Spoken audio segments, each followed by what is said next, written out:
তার হত্যাকাণ্ডের পর তাদের শায়েস্তা করার জন্য আমি তার জাতির উপর আসমান থেকে কোনো বাহিনী পাঠাইনি, না এ ক্ষুদ্র কীটদের শাস্তি দেওয়ার জন্য আমার তেমন কোনো বাহিনী পাঠানোর প্রয়োজন ছিল। আমি যা করেছি তা ছিল একটিমাত্র বিকট গর্জন, তাতেই ওরা সবাই নিথর নিস্তব্ধ হয়ে গেল। বড়ই আফসোস এমন সব বান্দাদের উপর, তাদের কাছে এমন একজন রসুলও আসেনি যাদের তারা ঠাট্টা বিদ্রুপ করেনি। তারা কি এ বিষয়টি লক্ষ্য করেনি যে তাদের আগে আমি কত জাতিকে বিনাশ করে দিয়েছি, যারা কোনোদিনই আর তাদের দিকে ফিরে আসবে না, বরং তাদের সবাইকে একদিন আমার সামনে এনে জড়ো করা হবে। তাদের শিক্ষার জন্য আমার কুদরতের একটি নিদর্শন হচ্ছে এই মৃত জমিন, যাকে আমি আসমান থেকে পানি বর্ষণ করে জীবন দান করি এবং তা থেকে শস্য দানা বের করে আনি। তা থেকেই তারা নিজ নিজ অংশ ভক্ষণ করে। আমি তাতে আরো সৃষ্টি করি নানা প্রকার খেজুর ও আঙুরের বাগান, উদ্ভাবন করি অসংখ্য নদী নালার প্রস্রবণ, যাতে করে তারা এর ফলমূল উপভোগ করতে পারে। আসলে এগুলোর কোনোটাই তো তাদের হাতের সৃষ্টি নয়। এত সত্ত্বেও কি তারা কৃতজ্ঞতা আদায় করবে না? পবিত্র ও মহান সে সত্তা, যিনি সব কিছুকে জোড়ায় জোড়ায় পয়দা করেছেন, চাই তা জমিনের উৎপন্ন উদ্ভিদ থেকে হোক কিংবা হোক স্বয়ং তাদের নিজেদের থেকে, অথবা এমন সব সৃষ্টি থেকে হোক যাদের সম্পর্কে মানুষ এখনো আদৌ কিছু জানেই না। তাদের জন্য আমার আরেকটি নিদর্শন হচ্ছে এই রাত। আমি তা থেকে দিনকে অপসারিত করি, ফলে এরা সবাই একসময় অন্ধকারে আচ্ছন্ন হয়ে পড়ে। সূর্য তার জন্য নির্ধারিত সুনির্দিষ্ট গণ্ডির মাঝে আবর্তন করে। এটা হচ্ছে মহাপরাক্রমশালী সর্বজ্ঞ আল্লাহ তাআলারই সুনির্ধারিত নিয়ন্ত্রণ ব্যবস্থা। আরও রয়েছে চাঁদ, তার জন্য আমি বিভিন্ন কক্ষ নির্ধারণ করেছি। কক্ষ পরিক্রমণের সময় ছোট হতে হতে তা একসময় এমন ক্ষীণ হয়ে পড়ে যেন তা পুরনো খেজুরের একটি পাতলা ডাল। সূর্যের এ ক্ষমতা নেই যে সে চাঁদকে নাগালের মাঝে পাবে, না রাত দিনকে ডিঙিয়ে আগে চলে যেতে পারবে। মূলত চাঁদ, সূরজ সহ এরা প্রত্যেকেই শূন্য লোকে সাঁতার কেটে চলেছে। তাদের জন্য আরেকটি নিদর্শন হচ্ছে, আমি তাদের বংশধরদের এক সময়ে একটি ভরা নৌযানে আরোহণ করিয়েছিলাম। তাদের নিজেদের জন্য সে নৌকার মতো যানবাহন আমি সৃষ্টি করেছিলাম, যাতে মাল সম্পদ সহ তারা আরোহণ করছে। অথচ আমি চাইলে মাল সামানা সহ এদের সবাইকে ডুবিয়ে দিতে পারি। সে অবস্থায় তাদের ফরিয়াদ শোনার মতো কেউই থাকবে না, না এদের তখন উদ্ধার করা হবে। হ্যাঁ, একমাত্র আমার অনুগ্রহই ছিল যা তাদের নিজ নিজ মঞ্জিলে পৌঁছে দিয়েছিল, এবং এটা ছিল এক সুনির্দিষ্ট কাল পর্যন্ত এ বৈষয়িক সম্পদ উপভোগ করার সুযোগ। যখন তাদের বলা হয়, তোমরা তোমাদের সামনে যে আযাব রয়েছে তাকে ভয় করো, ভয় করো যা কিছু পেছনে আছে তাকেও, আশা করা যায় তোমাদের উপর দয়া করা হবে। তাদের মালিকের নিদর্শন সমূহ থেকে তাদের কাছে এমন কোন নিদর্শন আসেনি যা থেকে তারা মুখ ফিরিয়ে নেয়নি। এমনি ভাবে যখন তাদের বলা হয়, আল্লাহ তাআলা তোমাদের যে জীবনোপকরণ দিয়েছেন তা থেকে কিছু অংশ অন্যদের জন্য ব্যয় করো, তখন এই কাফেররা ঈমানদারদের বলে, আমরা কেন তাদের খাওয়াতে যাব যাদের আল্লাহ তাআলা ইচ্ছে করলে নিজেই খাবার দিতে পারতেন। হে নবী, তুমি বলো, আসলেই তোমরা সুস্পষ্ট গুমরাহিতে নিমজ্জিত আছো। তারা বলে, তোমরা যদি সত্যবাদী হও তাহলে বলো, কিয়ামতের এ প্রতিশ্রুতি কবে পূর্ণ হবে। এসব প্রশ্নের মাধ্যমে এরা আসলে যে বিষয়টির জন্য অপেক্ষা করছে তা তো হবে একটি মহাগর্জন। তা এদের হঠাৎ করে পাকড়াও করবে, এবং তখনও দেখা যাবে তারা এ ব্যাপারে বাক বিতণ্ডা করেই চলেছে। এ সময় তারা শেষ ওসিয়তটুকু পর্যন্ত করে যেতে সক্ষম হবে না, না তাদের আপন পরিবার পরিজনদের কাছে আর কোনোদিন ফিরিয়ে আনা হবে। যখন দ্বিতীয়বার সিঙায় ফুৎকার দেওয়া হবে, তখন মানুষগুলো সব নিজেদের কবর থেকে বেরিয়ে নিজেদের মালিকের দিকে ছুটতে থাকবে। তারা হতভম্ব হয়ে একে অপরকে বলবে, হায় কপাল আমাদের, কে আমাদের ঘুম থেকে এমনি করে জাগিয়ে তুলল। এ সময় ফেরেশতারা বলবে, এ হচ্ছে তাই কিয়ামত। দয়াময় আল্লাহ তাআলা তোমাদের কাছে যার ওয়াদা করেছিলেন, নবী রসুলরাও এ ব্যাপারে সত্য কথা বলেছিলেন। মূলত এ কিয়ামত অনুষ্ঠানটি সিঙার এক মহা গর্জন ছাড়া আর কিছুই নয়। এ গর্জনের পর সাথে সাথে সবাইকে হাসরের ময়দানে আমার সামনে এনে হাজির করা হবে। অতঃপর ঘোষণা হবে, আজ কারো প্রতি বিন্দু মাত্র জুলুম করা হবে না। আজ তোমাদের শুধু সেটুকুই প্রতিদান দেয়া হবে যা তোমরা দুনিয়ায় করে এসেছ। সেদিন অবশ্যই জান্নাতের অধিবাসীরা মহা আনন্দে বিভোর থাকবে। তারা এবং তাদের সঙ্গী সঙ্গিনীরা আরশের সুশীতল ছায়ায় সুসজ্জিত আসনের উপর হেলান দিয়ে বসে থাকবে। সেখানে তাদের জন্য মজুদ থাকবে নানা প্রকারের ফলমূল, আরো থাকবে তাদের জন্য তাদের কাঙ্ক্ষিত ও বাঞ্ছিত সব কিছু। পরম দয়ালু মালিকের পক্ষ থেকে তাদের স্বাগত জানিয়ে বলা হবে, তোমাদের উপর সালাম বর্ষিত হোক। অপরদিকে পাপীদের বলা হবে, হে অপরাধীরা, তোমরা আজ আমার ইমানদার বান্দাদের কাছ থেকে আলাদা হয়ে যাও। হে বনি আদম, আমি কি তোমাদের এ মর্মে নির্দেশ দেইনি যে তোমরা শয়তানের গোলামি করো না? কেননা সে হচ্ছে তোমাদের প্রকাশ্য দুশমন। আমি কি তোমাদের একথা বলিনি তোমরা শুধু আমারই ইবাদত করো? কেননা এটি হচ্ছে সহজ সরল পথ। আর শয়তান, সে তো তোমাদের আগেও অনেক লোককে এভাবে পথভ্রষ্ট করে দিয়েছিল। তা দেখেও কি তোমরা বুঝতে পারলে না? হ্যাঁ, এ হচ্ছে সেই জাহান্নাম যার ওয়াদা তোমাদের সাথে বারবার করা হয়েছিল। আজ সবাই মিলে তাতে গিয়ে প্রবেশ করো, যাকে দুনিয়ার জীবনে তোমরা অস্বীকার করছিলে। আজ আমি তাদের মুখের উপর ছিপি এঁটে দেব। আজ তাদের হাতগুলো আমার সাথে কথা বলবে, তাদের পাগুলো আমার কাছে সাক্ষ্য দেবে এরা কি কাজ করে এসেছে। অথচ আমি যদি চাইতাম, দুনিয়ায় আমি এদের চোখ থেকে দৃষ্টিশক্তি বিলোপী করে দিতাম। তেমনটি করলে তুমি বলো, এরা কিভাবে তখন চলার পথ দেখে নিত? তাছাড়া যদি আমি চাইতাম, তাহলে কুফরির জন্য তাদের নিজ নিজ জায়গায় তাদের আকৃতি বিনষ্ট করে দিতে পারতাম। সে অবস্থায় এরা সামনের দিকেও যেতে পারত না, আবার পেছনেও ফিরে আসতে পারত না। যাকেই আমি দীর্ঘ জীবন দান করি, তাকেই আমি সৃষ্টিগত দিক থেকে তার প্রাথমিক অবস্থায় ফিরিয়ে নিয়ে যাই। এটা দেখেও কি তারা বুঝতে পারে না কে তাদের দেহে এ পরিবর্তনগুলো ঘটাচ্ছে? তোমরা এও জেনে রেখো, আমি এ রসুলকে কাব্য রচনা শেখাইনি এবং এটা তার নবী মর্যাদার পক্ষে শোভনীয় নয়। আর তার আনিত গ্রন্থ তা তো হচ্ছে একটি উপদেশ ও সুস্পষ্ট কোরআন, যাতে করে সে তা দ্বারা যে অন্তর্জীবিত তাকে জাহান্নামের ব্যাপারে সতর্ক করে দিতে পারে এবং যা দ্বারা কাফেরদের উপর শাস্তির ঘোষণা সাব্যস্ত হয়ে যায়। এরা কি লক্ষ্য করে না, আমার নিজের হাত দিয়ে বানানো জিনিসপত্রের মধ্যে থেকে আমি তাদের কল্যাণের জন্য পশু পয়দা করেছি, আর এখন তারা নাকি এগুলোর মালিক হয়ে বসেছে। অথচ আমি এগুলো তাদের বশীভূত করে দিয়েছি। এর কিছু হচ্ছে তাদের বাহন, আর কিছু এমন যার গোশত থেকে তারা খাদ্য গ্রহণ করে। তাদের জন্য তার মধ্যে আরো উপকারিতা রয়েছে পানীয় বস্তুও। তবু কি তারা তার শুকর আদায় করে না, যিনি তাদের এগুলো দান করেছেন? এ সত্ত্বেও তারা আল্লাহ তাআলার বদলে অন্যদের মাবুদ বানায়, তাও এই আশায় তাদের পক্ষ থেকে এদের সাহায্য করা হবে। অথচ তারা তাদের কোন রকম সাহায্য করার ক্ষমতাই রাখে না, বরং কিয়ামতের দিন তাদের সবাই দলবদ্ধভাবে জাহান্নামে এসে জড়ো হবে। অতএব হে নবী, এদের এসব জাহেলি কথাবার্তা যেন তোমাকে উদ্বিগ্ন না করে। অবশ্যই আমি জানি যা কিছু এরা গোপন করে এবং যা কিছু প্রকাশ্যে বলে বেড়ায়। এ মানুষগুলো কি দেখে না আমি তাদের একটি ক্ষুদ্র শুক্র কীট থেকে পয়দা করেছি? অথচ সৃষ্টি হতে না হতেই ক্ষুদ্র কীটের সে মানুষটি আমার সৃষ্টির ব্যাপারে খোলাখুলি বিতণ্ডাকারী হয়ে পড়ল। সে আমার সৃষ্টি ক্ষমতা সম্পর্কে নানা কথা রচনা করতে শুরু করল এবং একসময় সে লোকটি তার নিজ সৃষ্টি কৌশলী ভুলে গেল। সে বলল, কে মানুষের এ হাড় পুনরায় জীবিত করবে যখন তা পচে গলে যাবে?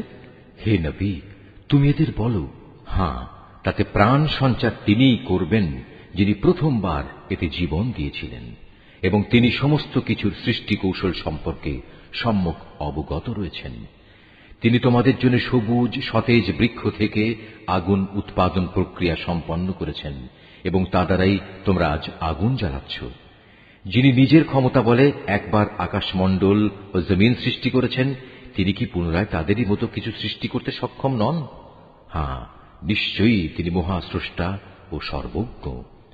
তিনি যখন কিছু একটা সৃষ্টি করতে ইচ্ছা করেন, তখন কেবল এটুকুই বলেন, হও, অতঃপর তা সাথে সাথে তৈরি হয়ে যায়। অতএব পবিত্র ও মহান সে আল্লাহ তাআলা, যিনি প্রত্যেক বিষয়ের উপর সার্বভৌম ক্ষমতার একচ্ছত্র মালিক, এবং তাঁর কাছেই একদিন তোমাদের সবাইকে ফিরে যেতে হবে। সূরা আস-সাফফাত। রহমান রহিম আল্লাহ তাআলার নামে। শপথ সে ফেরেশতাদের যারা সারিবদ্ধভাবে দাঁড়িয়ে থাকে। শপথ সেসব ফেরেশতার যারা সজোরে ধমক দেয়। শপথ সেসব ফেরেশতার যারা সদা আল্লাহর জিকির তেলাওয়াত করে। অবশ্যই তোমাদের মাবুদ হচ্ছেন একজন। তিনি আসমান, জমিন ও এ দুয়ের মাঝখানে অবস্থিত সব কিছুরও মালিক। তিনি আরো মালিক সূর্যোদয়ের স্থান পূর্বাচলের। আমি তোমাদের নিকটবর্তী আসমানকে নয়নাভিরাম নক্ষত্র রাজি দ্বারা সুসজ্জিত করে রেখেছি। তাকে আমি হেফাজত করেছি প্রত্যেক নাফরমান শয়তান থেকে। ফলে তারা ঊর্ধ্ব জগতের কথাবার্তার কিছুই শুনতে পায় না। কিছু শুনতে চাইলেই প্রত্যেক দিক থেকে তাদের উপর উল্কা নিক্ষিপ্ত হয়। এই তাড়িয়ে দেয়াই শেষ নয়, তাদের জন্য অবিরাম শাস্তিও রয়েছে। তা সত্ত্বেও যদি কোনো শয়তান গোপনে হঠাৎ করে কিছু শুনে ফেলতে চায়, তখন জ্বলন্ত উল্কাপিণ্ড সাথে সাথেই তার পশ্চাৎ ধাবন করে। হে নবী, তুমি এদের কাছে জিজ্ঞেস করো, তাদের সৃষ্টি করা বেশি কঠিন না আসমান জমিন সহ অন্য সব কিছু যা আমি পয়দা করেছি তার সৃষ্টি বেশি কঠিন? এ মানুষদের তো আমি সামান্য কতটুকু আঠালো মাটি দিয়ে পয়দা করেছি। হে নবী, তুমি এদের কথায় বিস্ময় বোধ করছো, অথচ তোমার কথা নিয়েই ওরা ঠাট্টা বিদ্রূপ করছে। এদের যখন উপদেশ দেয়া হয় তখন তারা তা স্মরণ করে না, আবার কোনো নিদর্শন দেখলে তা নিয়ে উপহাস করে। তারা বলে, এটা তো সুস্পষ্ট জাদু ছাড়া আর কিছুই নয়। তারা প্রশ্ন তোলে, এ আবার কেমন কথা? আমরা মরে গিয়ে হাড় ও মাটিতে পরিণত হয়ে যাব, তখন আমাদের পুনরায় জীবিত করা হবে? আমাদের পিতৃপুরুষদেরও এভাবে ওঠানো হবে? হে নবী, এদের তুমি বলো, হ্যাঁ অবশ্যই সেদিন তোমরা লাঞ্ছিত হবে। যখন কিয়ামত হবে তখন একটি মাত্র প্রচন্ড গর্জন হবে, সাথে সাথেই এরা সব কিছু দেখতে পাবে। যারা অস্বীকার করেছিল তারা সেদিন এটা দেখে বলবে, পোড়া কপাল আমাদের, এটাই তো হচ্ছে সেই প্রতিদান পাওয়ার দিন। তাদের বলা হবে, হ্যাঁ এটাই হচ্ছে চূড়ান্ত ফয়সালার দিন, যাকে তোমরা নিরন্তর অস্বীকার করে যেতে। ফেরেশতাদের আদেশ দেয়া হবে, যাও তোমরা জালেমদের এবং তাদের সঙ্গী সঙ্গিনীদের ধরে ধরে জমা করো, তাদের দোসরদেরও যারা তাদের গোলামি করত, এদের সবাইকে এক জায়গায় বাঁধো। আল্লাহ তাআলাকে বাদ দিয়ে যাদের এরা মাবুদ বানাতো তাদেরও বেঁধে জাহান্নামের রাস্তা দেখিয়ে দাও। হ্যাঁ, সেখানে পাঠাবার আগে তাদের এখানে একটুখানি দাঁড় করাও, তারা অবশ্যই আজ জিজ্ঞাসিত হবে। তোমাদের একই হল, জবাব দেওয়ার সময় তোমরা আজ একে অপরকে সাহায্য করছো না যে? না, আজ তো দেখছি এরা সবাই সত্যি সত্যি আত্মসমর্পণকারী বনে গেছে। এ সময় তারা একে অপরের দিকে মুখ করে পরস্পরকে জিজ্ঞাসাবাদ করতে থাকবে। দুর্বল দলটি শক্তিশালী দলকে বলবে, তোমরাই তো তোমাদের ক্ষমতা নিয়ে আমাদের কাছে আসতে। তারা বলবে, আমাদের দোষারোপ করছো কেন?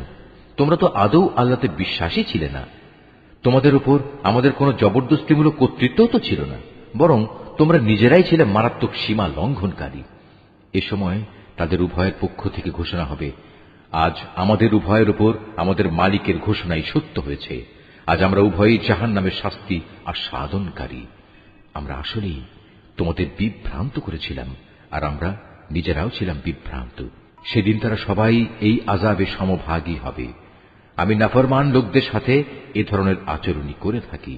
এরা এমন বিদ্রোহী ছিল, যখন এদের বলা হতো আল্লাহ তাআলা ছাড়া অন্য কোনো মাবুদ নেই, তখন তারা অহংকারে ফেটে পড়ত। এরা বলতো, আমরা কি একজন পাগল কবিয়ালের কথায় আমাদের মাবুদদের আনুগত্য ছেড়ে দেব? অথচ আমার নবী কোনো কাব্য নিয়ে আসেনি, বরং সে এসেছে সত্য দিন নিয়ে, এবং সে আগের নবীদের সত্যতাও স্বীকার করছে। হে অপরাধীরা, তোমাদের আজ অবশ্যই জাহান্নামের ভয়াবহ আযাব ভোগ করতে হবে। তোমরা যা কিছু দুনিয়ায় করতে, আজ তোমাদের কেবল তারই প্রতিফল দান করা হবে। তবে আল্লাহ তাআলার নিষ্ঠাবান বান্দাদের কথা আলাদা। তাদের জন্য আল্লাহ তাআলার সুনির্দিষ্ট উত্তম রিজিকের ব্যবস্থা থাকবে, থাকবে রকমারি ফলমূল। তদুপরি তারা হবে মহাসম্মানে সম্মানিত। নিয়ামতে ভরপুর জান্নাতে তারা অবস্থান করবে। তারা পরস্পর মুখোমুখি হয়ে মর্যাদার আসনে সমাসীন থাকবে। ঘুরে ঘুরে বিশুদ্ধ সূরা তাদের পরিবেশন করা হবে। শুভ্র ও সমুজ্জ্বল, যা হবে পানকারীদের জন্য সুস্বাদু। তাতে কোন রকম মাথা ঘুরানির মতো ক্ষতিকর কিছু থাকবে না এবং তার কারণে তারা মাতালও হবে না। তাদের সাথে আরো থাকবে সলজ্জ, নম্র ও আয়তলোচনা তরুণীরা। তারা যেন সযত্নে লুকিয়ে রাখা ডিমের মতো উজ্জ্বল গৌর বর্ণ সুন্দরী। অতঃপর এর জান্নাতের অধিবাসীরা একজন আরেকজনের দিকে ফিরে নিজেদের হাল অবস্থা জিজ্ঞেস করবে। এ সময় তাদের মাঝ থেকে একজন বলে উঠবে, হ্যাঁ, দুনিয়ার জীবনে আমার একজন সাথী ছিল, যে আশ্চর্য হয়েই আমাকে বলতো, তুমিও কি কিয়ামত বিশ্বাসীদের একজন? তুমিও কি বিশ্বাস করো আমরা যখন মরে যাব এবং যখন হাড্ডি ও মাটিতে পরিণত হয়ে যাব, তখন আমরা পুনরুত্থিত হব এবং আমাদের সবাইকে আমাদের কাজকর্মের প্রতিফল দেয়া হবে? এ সময় আল্লাহর পক্ষ থেকে ডাক আসবে, আচ্ছা, তোমরা কি একটু উঁকি দিয়ে তোমাদের সে সাথীকে এক নজর দেখতে চাও? অতঃপর সে একটু ঝুঁকে তাকে দেখতে পাবে। সে রয়েছে জাহান্নামের ঠিক মাঝখানে। তাকে আযাবে জ্বলতে দেখে সে বলবে, আল্লাহ তাআলার কসম, দুনিয়াতে তুমি তো আমাকে প্রায় ধ্বংসই করে ফেলছিলে। আমার উপর আমার মালিকের অনুগ্রহ না থাকলে আমিও আজ তোমার মতো আযাবে গ্রেফতার করা এই লোকদের দলে শামিল থাকতাম। হ্যাঁ, এখন তো আমাদের আর মৃত্যু হবে না। অবশ্য আমাদের প্রথম মৃত্যুর কথা আলাদা। এখন তো আমাদের আর কোন রকম আযাবও দেয়া হবে না। সমস্যারে তারা সবাই বলবে, অবশ্যই এটা হচ্ছে এক বড় ধরনের সাফল্য। এ ধরনের মহা সাফল্যের জন্য কর্ম সম্পাদনকারীদের অবশ্যই কাজ করে যাওয়া উচিত। বলতো, আল্লাহর বান্দাদের জন্য এই মেহমানদারি ভালো না আযাবের জাক্কুম বৃক্ষ ভালো? জালেমদের জন্য আমি তার বিপদ স্বরূপ বানিয়ে রেখেছি। মূলত তা হচ্ছে এমন একটি গাছ যা জাহান্নামের তলদেশ থেকে উদ্গত হয়। তার ফলগুলো এমন বিশ্রী, মনে হবে তা বুঝি এক একটা শয়তানের মাথা। যারা জাহান্নামের অধিবাসী তারা এ থেকেই ভক্ষণ করবে এবং এ দিয়েই তাদের পেট ভর্তি করবে। অতঃপর তার উপর ফুটন্ত পানি ও পুঁজ মিলিয়ে তাদের পান করার জন্য দেয়া হবে। তারপর নিঃসন্দেহে তাদের প্রত্যাবর্তন স্থান হবে অতলান্ত জাহান্নামের দিকে। নিঃসন্দেহে তারা তাদের পিতামাতাকে গোমরাহ হিসেবে পেয়েছে। তারপরেও নির্বিচারে তারা তাদের গোমরাহ পিতামাতাদের পদাঙ্ক অনুসরণ করে চলেছে। তাদের আগে তাদের পূর্ববর্তীদের অধিকাংশ লোকও এভাবে গোমরাহ হয়ে গিয়েছিল। তাদের মধ্যেও আমি সতর্ককারী নবী পাঠিয়েছিলাম। অতএব হে নবী, তুমি একবার চেয়ে দেখো, যাদের এভাবে সতর্ক করা হয়েছিল তাদের কি ভয়াবহ পরিণাম হয়েছে। অবশ্য আল্লাহ তাআলার নিষ্ঠাবান বান্দাদের কথা আলাদা, তারা আযাব থেকে একান্ত নিরাপদ। একসময় নূহও সাহায্য চেয়ে আমাকে ডেকেছিল। তার জন্য কত উত্তম সাড়া দানকারী ছিলাম আমি। তাকে এবং তার পরিবার পরিজনদের আমি এক মহা সংকট থেকে উদ্ধার করেছি। তারই বংশধরদের আমি দুনিয়ার বুকে অবশিষ্ট রেখে দিয়েছি। অনাগত মানুষদের মাঝে আমি তার উত্তম স্মরণ অব্যাহত রেখেছি। সৃষ্টিকুলের মাঝে নূহের উপর সালাম বর্ষিত হোক। অবশ্যই আমি এভাবে সৎ কর্মপরায়ণশীলদের পুরস্কৃত করি। নিঃসন্দেহে সে ছিল আমার মোমেন বান্দাদের অন্যতম। অতঃপর তার জাতির অবশিষ্ট কাফের সকলকে আমি বন্যার পানিতে ডুবিয়ে দিয়েছি। নূহের পথ অনুসারী দলের মাঝে ইব্রাহিমও ছিল একজন। যখন সে বিশুদ্ধ মনে তার মালিকের কাছে হাজির হয়েছিল, যখন সে তার পিতা ও তার জাতিকে জিজ্ঞেস করেছিল, হায়, তোমরা সবাই এসব কিসের পূজা করছো? তোমরা কি আল্লাহকে বাদ দিয়ে মন গড়া মাবুদদেরই পেতে চাও? বলো, এ সৃষ্টিকুলের মালিক সম্পর্কে তোমাদের ধারণা কি? অতঃপর সে একবার সত্যের সন্ধানে তারকা রাজির দিকে তাকাল। অতঃপর বলল, সত্যি আমি অসুস্থ। অতঃপর লোকেরা তার থেকে নিরাশ হয়ে সবাই চলে গেল। পরে সে চুপি চুপি তাদের দেবতাদের মন্দিরের কাছে গেল এবং দেবতাদের প্রতি তামাশার ছলে বলল, কি ব্যাপার, এত প্রসাদ এখানে পড়ে আছে, তোমরা খাচ্ছ না যে? এ কি হলো তোমাদের? তোমরা কি কথাও বলো না? অতঃপর সে ওদের উপর সবলে আঘাত হানল। লোকেরা যখন এটা শুনল, তখন তারা দৌড়াতে দৌড়াতে তার দিকে ছুটে এলো।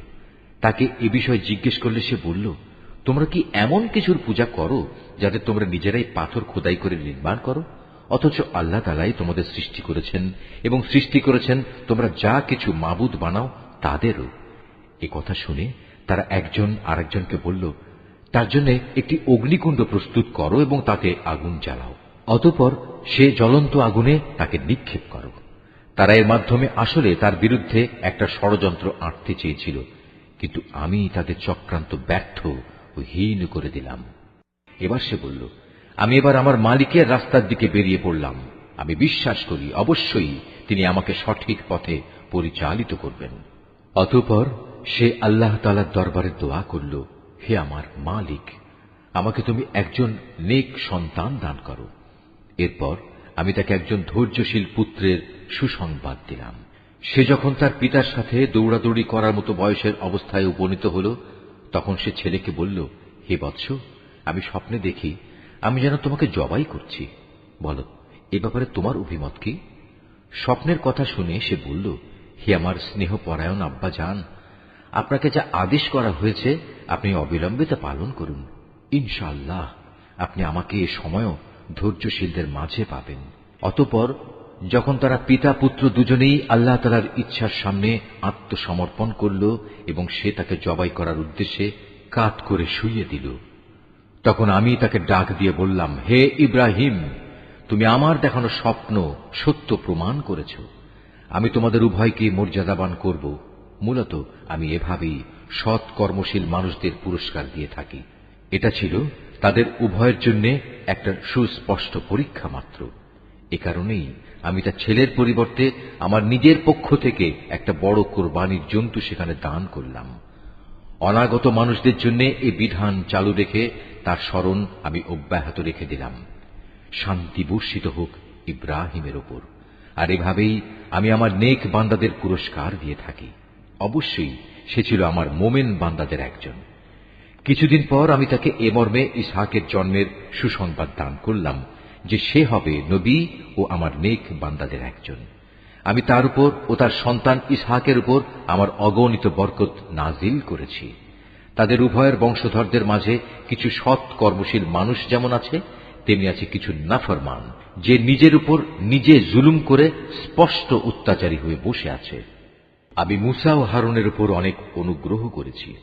আমি তাদের দুজনকে ও তাদের জাতিকে বড় রকমের এক সংকট থেকে উদ্ধার করেছি। আমি ফিরআউনের মোকাবেলায় তাদের প্রভূত সাহায্য করেছি, ফলে এক পর্যায়ে তারা বিজয়ীও হয়েছে। আমি তাদের উভয়কে বিশদ গ্রন্থ তাওরাত দান করেছি। এর মাধ্যমে তাদের উভয়কে আমি দ্বীনের সহজ পথ বাতলে দিয়েছি। আমি অনাগত মানুষদের মাঝে তাদের উত্তম স্মরণ অব্যাহত রেখেছি। সালাম বর্ষিত হোক মুসা ও হারুনের উপর। অবশ্যই আমি নেককার লোকদের এভাবে পুরস্কার দিয়ে থাকি। মূলত এরা দুজনই ছিল আমার মোমেন বান্দাদের অন্তর্ভুক্ত। আমার বান্দা ইলিয়াসও ছিল রসুলদের একজন।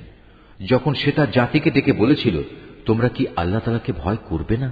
তোমরা কি বাল দেবতাকেই ডাকতে থাকবে? আল্লাহ তাআলা যিনি শ্রেষ্ঠ স্রষ্টা, তাকে এভাবেই পরিত্যাগ করবে? আল্লাহ তাআলা যিনি তোমাদের মালিক তোমাদের পূর্ববর্তী বাপ দাদাদেরও। কিন্তু তারা তাকে মিথ্যাবাদী সাব্যস্ত করল। কাজেই অতঃপর তাদের অবশ্যই দণ্ড ভোগ করার জন্য হাজির করা হবে। তবে আল্লাহ তাআলার নিষ্ঠাবান বান্দাদের কথা আলাদা। আমি অনাগত মানুষদের মধ্যে তার উত্তম স্মরণ বাঁকিয়ে রেখে দিয়েছি। সালাম বর্ষিত হোক ইলিয়াসপন্থী নেক বান্দাদের উপর। তাদের স্মরণ অব্যাহত রেখে আমি এভাবেই সৎ কর্মপরায়ণ মানুষদের পুরস্কার দিয়ে থাকি। অবশ্যই সে ছিল আমার নেক বান্দাদের মধ্যে একজন। নিঃসন্দেহে লূতও ছিল রসুলদের একজন।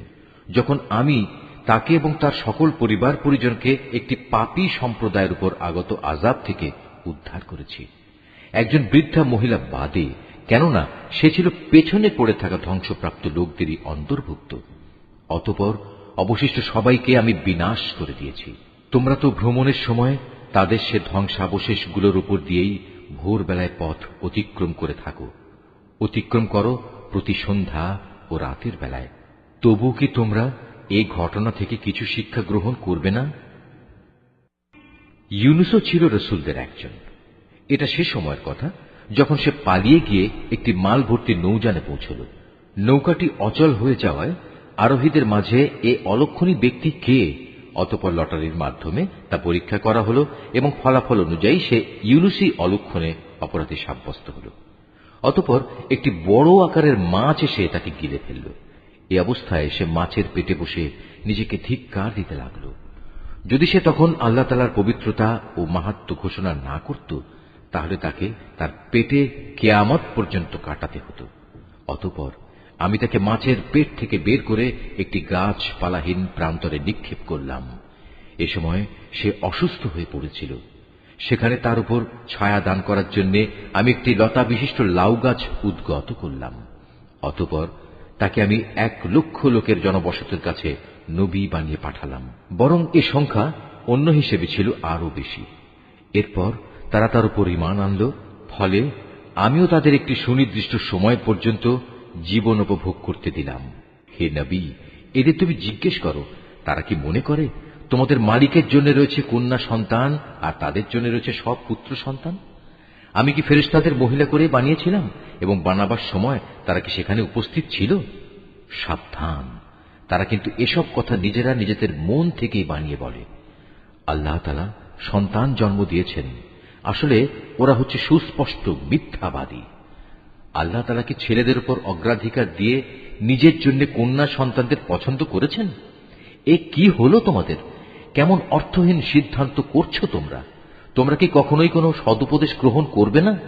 অথবা আছে কি এর পক্ষে তোমাদের কাছে কোনো সুস্পষ্ট দলিল প্রমাণ? থাকলে তোমরা তোমাদের সে কিতাব নিয়ে এসো, যদি তোমরা সত্যবাদী হও।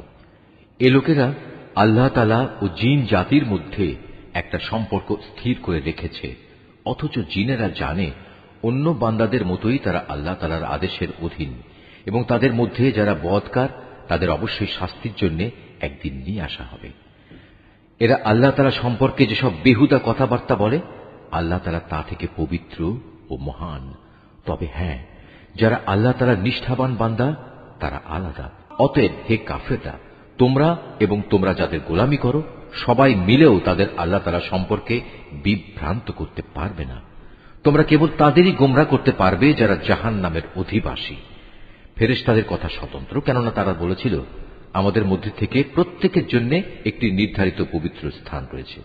আমরা তো আল্লাহ তাআলার সামনে সারিবদ্ধভাবে দণ্ডায়মান থাকি এবং সদা সর্বদা আমরা তাঁর পবিত্রতা ও মাহাত্ম্য ঘোষণা করি। এসব লোকেরাই কোরআন নাজিলের আগে বলতো, পূর্ববর্তী লোকদের কেতাবের মতো যদি আমাদের কাছেও কোনো উপদেশ গ্রন্থ থাকত, তাহলে তার বদৌলতে আমরাও আল্লাহ তাআলার নিষ্ঠাবান বান্দা হয়ে যেতাম। অতঃপর যখন তাদের কাছে আল্লাহর কিতাব এলো, তখন তারা তা অস্বীকার করল। অচিরেই তারা এই আচরণের পরিণাম জানতে পারবে। আমার খাস বান্দা রসুলদের ব্যাপারে আমার এই কথা সত্য হয়েছে। তারা অবশ্যই সাহায্য প্রাপ্ত হবে এবং আমার বাহিনী সর্বশেষে বিজয়ী হবে। অতএব হে নবী, কিছু কালের জন্য তুমি এদের উপেক্ষা করো। তুমি তাদের অবস্থা পর্যবেক্ষণ করতে থাকো। অচিরেই তারা বিদ্রোহের পরিণাম দেখতে পাবে। এরা কি তাহলে সত্যিই আমার আযাব ত্বরান্বিত করতে চায়? এর আগে যাদের এভাবে সতর্ক করা হয়েছিল, তাদের আঙিনায় যখন শাস্তি নেমে এলো, তখন গজব নাজিলের সে সকালটা তাদের জন্য কত মন্দ ছিল। অতএব হে নবী, কিছু কালের জন্য তুমি এদের উপেক্ষা করো। তুমি শুধু ওদের পর্যবেক্ষণই করে যাও। শীঘ্রই ওরা সত্য প্রত্যাখ্যানের পরিণাম নিজেরাই প্রত্যক্ষ করবে। পবিত্র তোমার মালিকের মহান সত্তা।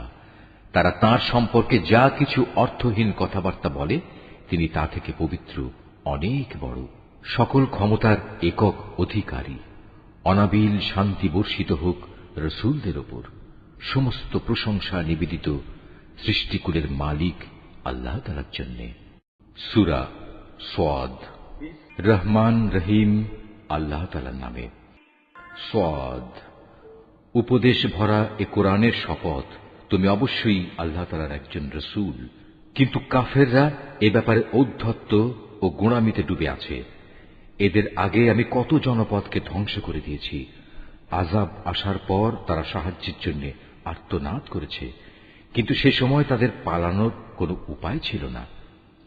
এরা একথার উপর আশ্চর্য বোধ করেছে যে তাদের কাছে তাদেরই মাঝ থেকে একজন সতর্ককারী নবী এলো।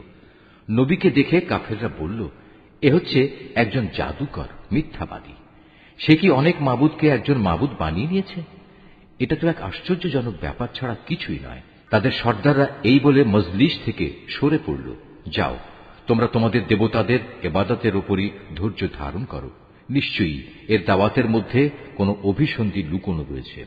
আমরা তো এসব কথা আগের বিধান খ্রিস্টবাদের মধ্যে শুনিও নি। আসলে এ একটি মন গড়া উক্তি ছাড়া আর কিছুই নয়। আমাদের মধ্যে সেই কি একমাত্র ব্যক্তি যার উপর উপদেশসমূহ নাজিল হল? মূলত ওরা তো আমার নাজিল করা উপদেশ এ কোরআনের ব্যাপারেই সন্দিহান। আসলে তারা তখনও আমার আযাবের স্বাদ আস্বাদনই করেনি। হে নবী, তাদের কাছে কি তোমার মালিকের অনুগ্রহের ভাণ্ডার পড়ে আছে, যিনি মহাপরাক্রমশালী ও মহান দাতা? আসমান সমূহ ও জমিনের মধ্যবর্তী সমস্ত কিছুর উপর আছে কি তাদের কোনো সার্বভৌমত্ব? থাকলে তারা সিঁড়ি লাগিয়ে আসমানে আরোহণের ব্যবস্থা করুক। অন্য বহু বাহিনীর মতো এ বাহিনীও পরাজিত হবে। এদের পূর্বেও রাসূলদের এভাবে মিথ্যাবাদী বলেছিল নূহ, আদ ও কিলক বিশিষ্ট ফেরাউনের জাতি, সামুদ, লূত সম্প্রদায় এবং বনের অধিবাসীরাও। তারা তাদের স্ব স্ব নবীকে মিথ্যাবাদী বানিয়েছে। প্রভাব প্রতিপত্তির দিক থেকে বড় বড় দল তো ছিল, সেগুলোই ওদের প্রত্যেকেই রসুলদের মিথ্যাবাদী বলেছে। ফলে আমার আযাবের ফয়সালা ওদের উপর প্রযোজ্য হয়ে গেল। এরা অপেক্ষা করছে এক মহা গর্জনের, আর তখন কারো কিন্তু কোনো অবকাশ থাকবে না। এর নির্বোধ লোকেরা বলে, হে আমাদের মালিক, বিচার দিনের আগেই আমাদের পাওনা তুমি মিটিয়ে দাও। হে নবী, এরা যেসব কথাবার্তা বলে তুমি এর উপর ধৈর্য ধারণ করো এবং এজন্য আমার শক্তিমান বান্দা দাউদকে স্মরণ করো। সে ছিল আমার প্রতি নিবিষ্ট।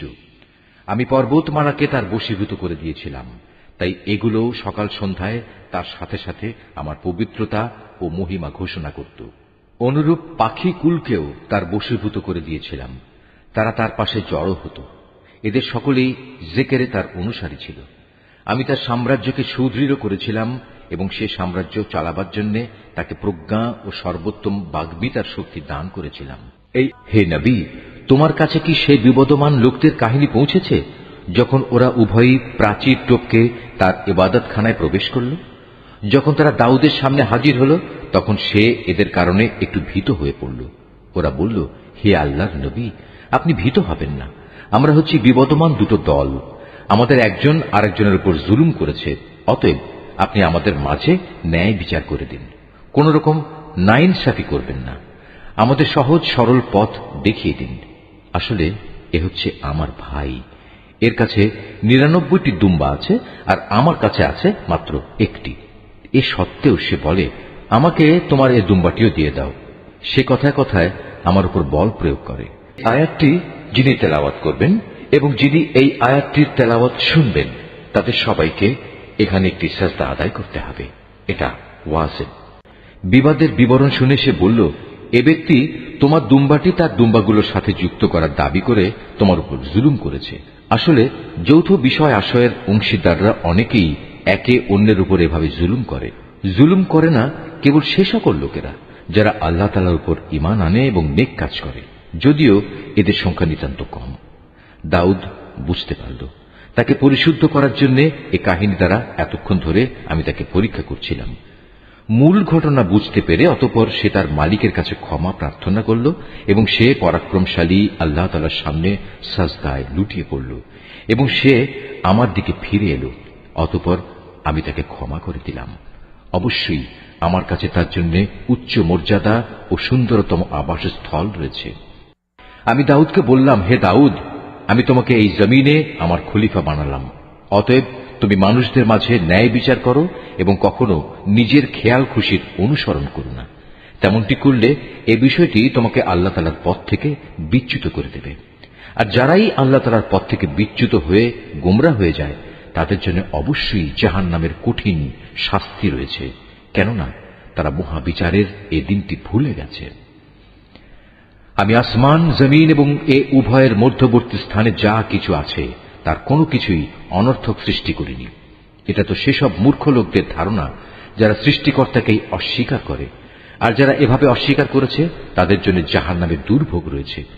যারা ঈমান এনেছে এবং নেক কাজ করেছে, আমি কি তাদের সেসব লোকের মতো করে দেব যারা জমিনে বিপর্যয়কারী সেজে বসে আছে? অথবা আমি কি পরহেজগার লোকদের গুনাহগারদের মতো একই দলভুক্ত করব? আমি এ মোবারক গ্রন্থটি তোমার উপর নাজিল করেছি যাতে করে মানুষ এর আয়াতসমূহের ব্যাপারে চিন্তা গবেষণা করতে এবং জ্ঞানবান লোকেরা তা থেকে উপদেশ গ্রহণ করতে পারে। আমি দাউদকে ছেলে হিসেবে সুলাইমান দান করেছি। সে ছিল আমার উত্তম একজন বান্দা। সে অবশ্যই ছিল তার মালিকের প্রতি নিষ্ঠাবান। এক অপরাহ্নে যখন তার সামনে দ্রুতগামী ও উৎকৃষ্ট কয়েকটি ঘোড়া পেশ করা হলো, তখন সে বলল, আমি তো আমার মালিকের স্মরণ ভুলে এদের প্রীতিতে মুজে গিয়েছিলাম। এদিকে দেখতে দেখতে সূর্যও প্রায় ডুবে গেছে। নামাজের কথা চিন্তা না করে সে বলল, কোথায় সে ঘোড়া? সেগুলো আমার সামনে নিয়ে এসো। এগুলো আনা হলে সেগুলোর পা ও গলদের সমূহে স্নেহের হাত বুলিয়ে দিল এবং এদের ভালোবাসায় নামাজ ভুলে যাওয়ার জন্য দুঃখ প্রকাশ করল। আমি নানাভাবে সুলাইমানকে পরীক্ষা করেছি। একবার তার সিংহাসনের উপর একটি নিষ্প্রাণ দেহ আমি রেখে দিয়েছিলাম, যাতে করে সে আমার ক্ষমতা বুঝতে পারে। অতঃপর সে আরো বেশি আমার দিকে ফিরে এলো। সে আরো বলল, হে আমার মালিক, যদি আমি কোনো ভুল করি তুমি আমাকে ক্ষমা করো। তুমি আমাকে এমন এক সাম্রাজ্য দান করো যা আমার পরে আর কেউ কোনো দিন পাবে না। তুমি নিশ্চয়ই মহাদাতা। সে অনুযায়ী তখন আমি বাতাসকেও তার অধীন করে দিলাম। তা তার ইচ্ছা অনুযায়ী অবাধে তাকে নিয়ে সেখানেই নিয়ে যেত যেখানে সে যেতে চাইত। জিনদেরও তার অনুগত বানিয়ে দিলাম, যারা ছিল প্রাসাদ নির্মাণকারী ও সমুদ্রের ডুবুরি। শৃঙ্খলিত অন্যান্য আরো অনেককেও আমি তার অধীন করে দিয়েছিলাম। আমি বললাম, এ সবই হচ্ছে আমার দান। এ থেকে তুমি অন্যদের কিছু দাও কিংবা নিজের কাছে রাখো, এর জন্য তোমাকে কোনো হিসাব দিতে হবে না। অবশ্যই তার জন্য আমার কাছে রয়েছে উঁচু মর্যাদা ও সুন্দর নিবাস। হে নবী, তুমি আমার বান্দা আইয়ুবের কথা স্মরণ করো, যখন সে তার মালিককে ডেকে বলেছিল, হে আল্লাহ, শয়তান তো আমাকে যন্ত্রণা ও কষ্টে ফেলে দিয়েছে। আমি বললাম, তুমি তোমার পা দিয়ে ভূমিতে আঘাত করো। জমিনে আঘাত করার পর যখন পানির একটি কূপ বেরিয়ে এলো, তখন আমি আইয়ুবকে বললাম, এ হচ্ছে তোমার পরিষ্কার করা ও পান করার উপযোগী পানি। আমি তার সাথে তার পরিবার পরিজন ও তাদের সাথে একই পরিমাণ অনুগ্রহ দান করলাম। এটা ছিল আমার রহমতের নিদর্শন ও জ্ঞানবান মানুষদের জন্য উপদেশ। আমি তাকে বললাম, তুমি তোমার হাতে এক মুঠো তৃণলতা নাও এবং তা দিয়ে তোমার স্ত্রীর শরীরে মৃদু আঘাত করো। তুমি কখনো শপথ ভঙ্গ করো না। নিঃসন্দেহে আমি তাকে ধৈর্যশীল পেয়েছি। কত উত্তম বান্দা ছিল সে ছিল আমার প্রতি নিবেদিত।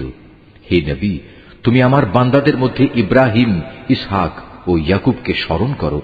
ওরা সবাই ছিল শক্তিশালী ও সূক্ষ্মদর্শী। আমি একটি বিশেষ ব্যাপারে এই পরকাল দিবসের স্মরণ গুণের কারণে তাদের নেতৃত্বের জন্য নির্দিষ্ট করে নিয়েছিলাম। অবশ্যই এরা সবাই ছিল আমার কাছে মনোনীত উত্তম বান্দাদের অন্তর্ভুক্ত। হে নবী, তুমি আরো স্মরণ করো ইসমাইল, ইয়াসা ও জুলকিফলের কথা। এরাও সবাই ভালো মানুষের অন্তর্ভুক্ত ছিল। এ বিবরণ হচ্ছে একটি মহৎ দৃষ্টান্ত। অবশ্যই পরহেজগার লোকদের জন্য উত্তম আবাসের ব্যবস্থা রয়েছে। সে উত্তম আবাস হচ্ছে চিরস্থায়ী এক জান্নাত, যার দরজা হামেশাই তাদের জন্য উন্মুক্ত থাকবে। সেখানে তারা আসীন হবে হেলান দিয়ে। সেখানে তারা পর্যাপ্ত পরিমাণ ফলমূল ও পানীয় সরবরাহের আদেশ দেবে। তাদের পাশে আরো থাকবে আনত নয়না সমবয়স্কা তরুণীরা।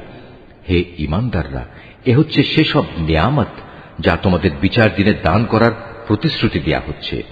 এ হচ্ছে আমার দেয়া রিজক, যা কখনো নিঃশেষ হবে না। এ তো হল নেককারদের পরিণাম। অপরদিকে বিদ্রোহী পাপীদের জন্য থাকবে নিকৃষ্টতম ঠিকানা, জাহান্নাম, যেখানে তারা গিয়ে প্রবেশ করবে। কত নিকৃষ্ট নিবাস এটি! এ হচ্ছে তাদের পরিণাম। অতএব এবার তারা জাহান্নামের ফুটন্ত পানি ও পুঁজ আস্বাদন করুক। তাদের জন্য রয়েছে এ ধরনের আরো বিভৎস শাস্তি। যখন দলপতিরা অনুসারীদের জাহান্নামের দিকে আসতে দেখবে, তখন বলবে, এ হচ্ছে আরেকটি বাহিনী যারা তোমাদের সাথে জাহান্নামে প্রবেশ করার জন্য তেড়ে আসছে। আল্লাহ তাআলার অভিসম্পাদ তাদের ওপর। তাদের জন্য কোন রকম অভিনন্দনের ব্যবস্থা এখানে নেই। এরা জাহান্নামে গিয়ে পতিত হবে। তারা দলপতিদের বলবে, বরং তোমাদের উপরও আল্লাহর পক্ষ থেকে অনুরূপ অভিসম্পাদ। আজ এখানে তোমাদের জন্যই তো কোনো অভিনন্দন নেই। তোমরাই তো আমাদের এ মহা বিপদের সম্মুখীন করেছ। কত নিকৃষ্ট তাদের এই আবাসস্থল। যারা এদের অনুসরণ করেছে তারা বলবে, হে আমাদের মালিক, যে ব্যক্তি আজ আমাদের এ দুর্গতির সম্মুখীন করেছে, জাহান্নামে তুমি তার শাস্তি দ্বিগুণ বাড়িয়ে দাও।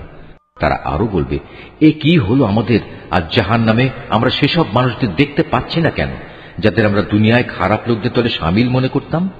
তবে কি আমরা তাদের অহেতুকি ঠাট্টা বিদ্রুপের পাত্র মনে করতাম? না আমাদের দৃষ্টিশক্তি তাদের কিছুই দেখতে পাচ্ছে না? জাহান্নামীদের নিজেদের মাঝে এ বাক বিতণ্ডা সেদিন হবে অবশ্যম্ভাবী। হে নবী, এদের বলো, আমি তো জাহান্নামের একজন সতর্ককারী মাত্র। আল্লাহ তাআলা ছাড়া অন্য কোনো মাবুদ নেই। তিনি একক, তিনি মহাপরাক্রমশালী। তিনি আসমান ও জমিনের মালিক। মালিক তিনি এ দুয়ের মাঝে যা কিছু আছে তারও। তিনি প্রচুর ক্ষমতাশালী ও মহা ক্ষমাশীল। তাদের তুমি বলো, এ কিয়ামত হচ্ছে মূলত একটি বড় ধরনের সংবাদ, আর তোমরা কিনা এ থেকে মুখ ফিরিয়ে নিচ্ছ। হে নবী, তুমি বলো, আমার তো ঊর্ধ্ব জগৎ ও তার বাসিন্দা ফেরেশতাদের সম্পর্কে কিছুই জ্ঞান ছিল না, বিশেষ করে যখন তারা মানুষ সৃষ্টির বিষয় নিয়ে আল্লাহ তাআলার সাথে বিতর্ক করছিল। এ তো আমাকে ওহী করে জানিয়ে দেয়া হয়েছে। আমি হচ্ছি তোমাদের জন্য একজন সুস্পষ্ট সতর্ককারী। স্মরণ করো, যখন তোমার মালিক ফেরেশতাদের বলেছিলেন, আমি মাটি থেকে মানুষ বানাতে যাচ্ছি। যখন আমি তাকে বানিয়ে সম্পূর্ণ সুঠাম করে নেব এবং ওতে আমার কাছ থেকে জীবনের সঞ্চার করব, তখন তোমরা তার প্রতি সেজদা অবনত হবে। অতঃপর ফেরেশতারা সবাই তাকে সেজদা করল, একমাত্র ইবলিস ছাড়া। সে অহংকার করল এবং সে কাফেরদের অন্তর্ভুক্ত হয়ে গেল। আল্লাহ তাআলা বললেন, হে ইবলিস, তোমাকে কোন জিনিসটি তাকে সাজদা করা থেকে বিরত রাখলো, যাকে আমি স্বয়ং নিজের হাত দিয়ে বানিয়েছি? তুমি কি এমনই ঔদ্ধত্য প্রকাশ করলে? না তুমি কোনো উচ্চ মর্যাদা সম্পন্ন কেউ? সে বলল, হ্যাঁ, আমি তো তার চাইতে শ্রেষ্ঠ। তুমি আমাকে আগুন থেকে বানিয়েছ আর তাকে বানিয়েছ মাটি থেকে। তখন আল্লাহ তাআলা বললেন, তুমি এখান থেকে এখনই বেরিয়ে যাও, কেননা তুমি হচ্ছ অভিশপ্ত। তোমার উপর আমার অভিশাপ থাকবে বিচারের দিন পর্যন্ত। সে বলল, হ্যাঁ, আমি বেরিয়ে যাচ্ছি, তবে হে আমার মালিক, তুমি আমাকে সেদিন পর্যন্ত অবকাশ দাও যেদিন সব মানুষদের দ্বিতীয়বার জীবিত করে তোলা হবে। আল্লাহ তাআলা বললেন, হ্যাঁ, যাও। যাদের অবকাশ দেয়া হয়েছে তুমিও তাদের অন্তর্ভুক্ত। অবধারিত সময়টি আসার সেই নির্দিষ্ট দিন পর্যন্ত তুমি থাকবে। সে বলল, হ্যাঁ, তোমার ক্ষমতার কসম করে আমি বলছি, আমি তাদের সবাইকেই বিপথগামী করে ছাড়ব, তবে তাদের মধ্যে যারা তোমার একনিষ্ঠ বান্দা তাদের ছাড়া। আল্লাহ তাআলা বললেন, এ হচ্ছে চূড়ান্ত সত্য, আর আমি এ সত্য কথাটাই বলছি। তোমার ও তোমার অনুসারীদের সবাইকে দিয়ে আমি জাহান্নাম পূর্ণ করবই। হে নবী, তুমি বলো, আমি এ কাজের জন্য তোমাদের কাছে কোনো পারিশ্রমিক দাবি করছি না। না যারা লৌকিকতা করে, আমি তাদের দলের লোক। এ কোরআন হচ্ছে সৃষ্টিকুলের মানুষদের জন্য একটি উপদেশ মাত্র। কিছুকাল পর কিয়ামত সংঘটিত হলে তোমরা অবশ্যই তার সত্যতা সম্পর্কে জানতে পারবে। সূরা আজ-ঝুমার। রহমান রহিম আল্লাহ তাআলার নামে। এ মহাগ্রন্থ আল কোরআন পরাক্রমশালী প্রজ্ঞাময় আল্লাহ তাআলার পক্ষ থেকেই এর অবতরণ। আমি কিতাব তোমার কাছে যথার্থভাবে নাজিল করেছি, অতএব নিষ্ঠাবান হয়ে তুমি আল্লাহ তাআলার ইবাদত করো। জেনে রেখো, একনিষ্ঠ ইবাদত আল্লাহ তাআলার জন্যই নিবেদিত হওয়া উচিত। যারা আল্লাহ তাআলার বদলে অন্যদের অভিভাবক হিসেবে গ্রহণ করে, তারা বলে, আমরা তো এদের ইবাদত এছাড়া অন্য কোনো কারণে করি না যে এরা আমাদের আল্লাহ তাআলার নিকটবর্তী করে দেয়।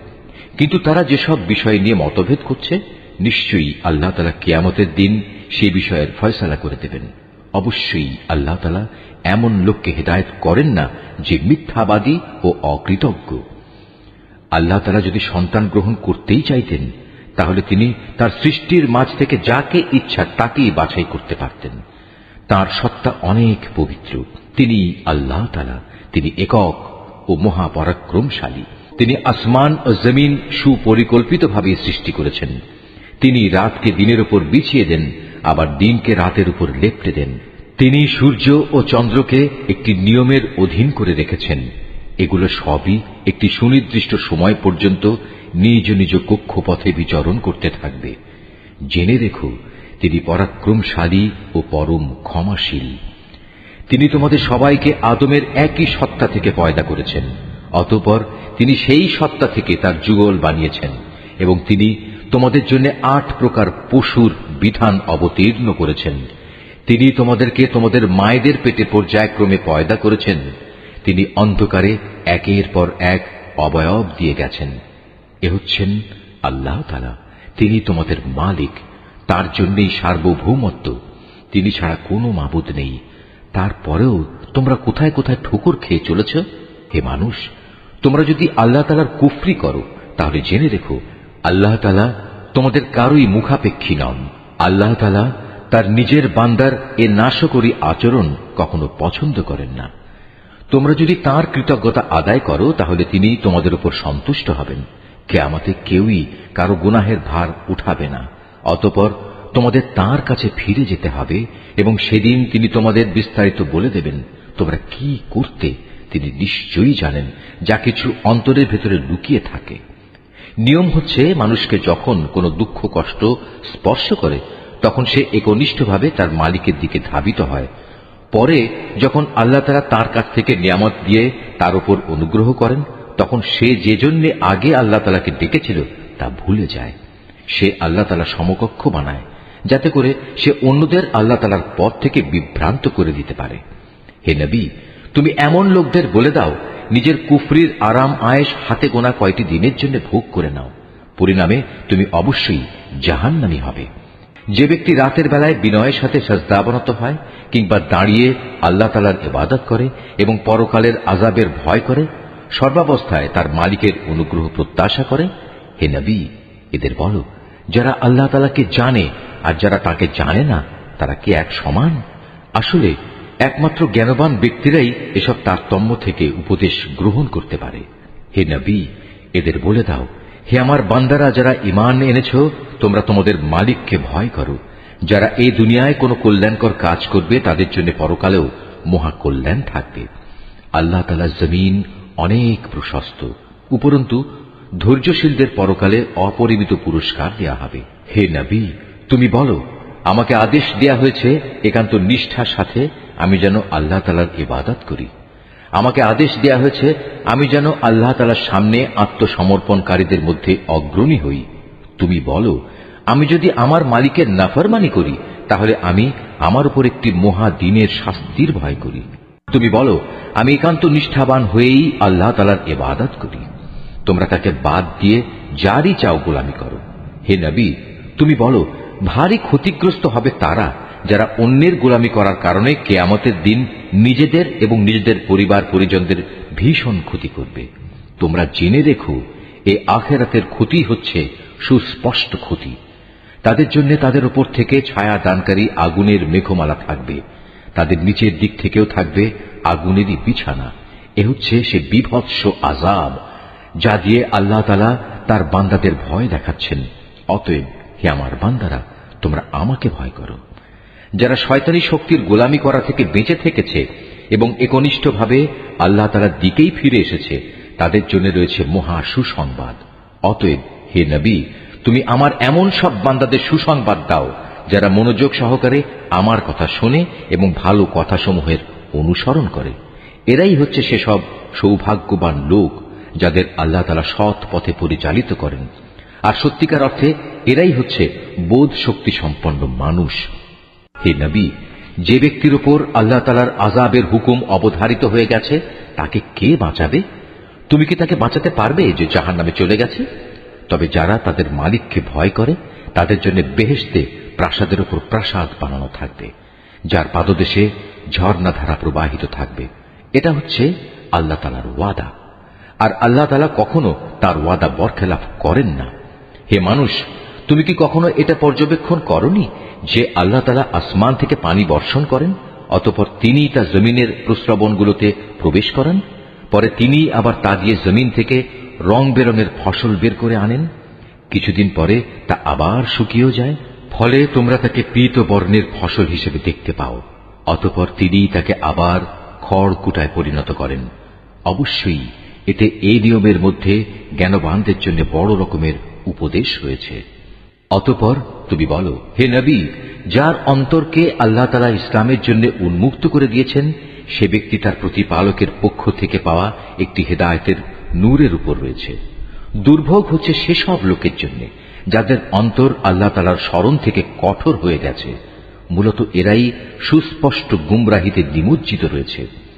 আল্লাহ তাআলা সর্বোৎকৃষ্ট বাণী নাজিল করেছেন, তা এমন উৎকৃষ্ট কিতাব যার প্রতিটি বাণী পরস্পরের সাথে সামঞ্জস্যশীল, অভিন্ন, যেখানে আল্লাহর ওয়াদাগুলো বারবার পেশ করা হয়েছে। যারা তাদের মালিককে ভয় করে এ কিতাব শোনার ফলে তাদের চামড়া ও শরীর কেঁপে ওঠে, অতঃপর তাদের দেহ ও মন বিগলিত হয়ে আল্লাহ তাআলার স্মরণে ঝুঁকে পড়ে এই কিতাব হচ্ছে আল্লাহ তাআলার হেদায়েত। এর দ্বারা তিনি যাকে চান তাকে সঠিক পথ দেখান। আল্লাহ তাআলা যাকে গোমরাহ করেন তার আসলেই কোনো পথ প্রদর্শক নেই। যে ব্যক্তি কিয়ামতের দিন তার মুখের দ্বারা কঠিন শাস্তি ঠেকাতে চাইবে, সে কি তার মতো হবে যাকে সে শাস্তি থেকে নিরাপদ রাখা হয়েছে? সেদিন জালেমদের বলা হবে, তোমরা দুনিয়ায় যা কামাই করেছিলে আজ তারই মজা ভোগ করো। তাদের আগের লোকেরাও নবীদের উপর মিথ্যা আরোপ করেছে, আর এমন দিক থেকে আল্লাহ তাআলার আযাব তাদের উপর এসে তাদের গ্রাস করল যে তারা টেরই পায়নি। অতঃপর আল্লাহ তাআলা তাদের দুনিয়ার জীবনে অপমানিত করলেন, তাদের জন্য আখিরাতের আযাব হবে আরো গুরুতর। কত ভালো হতো যদি তারা কথাটা জানত। আমি কোরআনে মানুষদের বোঝানোর জন্য ছোট বড় সব ধরনের উদাহরণই পেশ করেছি, যাতে করে তারা উপদেশ গ্রহণ করতে পারে। এ কোরআন আমি বিশুদ্ধ আরবি ভাষায় নাজিল করেছি, এতে কোনো জটিলতা নেই। এর উদ্দেশ্য যেন তারা আল্লাহ তাআলার নাফরমানি থেকে বাঁচতে পারে। আল্লাহ তাআলা তোমাদের বোঝার জন্য একটি উদাহরণ উপস্থাপন করেছেন। উদাহরণটি হচ্ছে দুজন মানুষের। এদের একজন মানুষ হচ্ছে গোলাম, যার বেশ কজন মালিক রয়েছে, যারা আবার পরস্পর বিরোধী, প্রত্যেকেই গোলামটিকে নিজের দিকে টানতে চাচ্ছে। আর এক ব্যক্তি যে কেবল একজনেরই গোলাম। তুমি বলো, হে নবী, এ দুজন গোলাম কি এক সমান হবে? না, কখনো নয়। সমস্ত প্রশংসা আল্লাহ তাআলার, কিন্তু তাদের অধিকাংশ লোকই জানে না। অবশ্যই একদিন তুমি মারা যাবে, তারাও নিঃসন্দেহে একদিন মৃত্যু মুখে পতিত হবে। অতঃপর নিজেদের কাজের জন্য একে অপরকে দায়ী করে তোমরা কিয়ামতের দিন তোমাদের মালিকের সামনে বাক বিতণ্ডা করতে থাকবে।